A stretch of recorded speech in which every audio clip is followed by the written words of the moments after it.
ভাই এই তো ব্রজের ধুলা রে ভাই এই তো ব্রজের ধুলি তোরা আই সকলে সবে মিলে অঙ্গে মাখি ধুলি তোরা আই সকলে সবে মিলে অঙ্গে মাখি ধুলি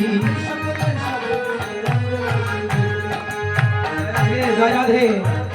ভাবছেন সবাই কি ভাবছেন হ্যাঁ ভক্তের ধুলি যেগুলো না নাচছে ওগুলো কি হ্যাঁ কি ভক্তের ঊর্ধ্বে কারণ তারা জানালো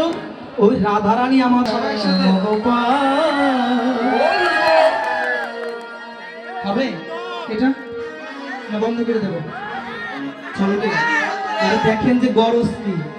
তোমরা না বললো গাইব তোমাদের জন্য এটা বৃন্দাবনে ছেলেদের বলা হয় লালা আর মেয়েদের বলা হয় লালি এখানে যত ছেলে আছেন যদি এই গানে না নাচেন তাহলে নিজের নামটা কি নিজে ভালো করে বুঝছেন গিরিধারী লাল নাচে শ্যাম গোপাল রাধার মন নাচে দিয়ে তালে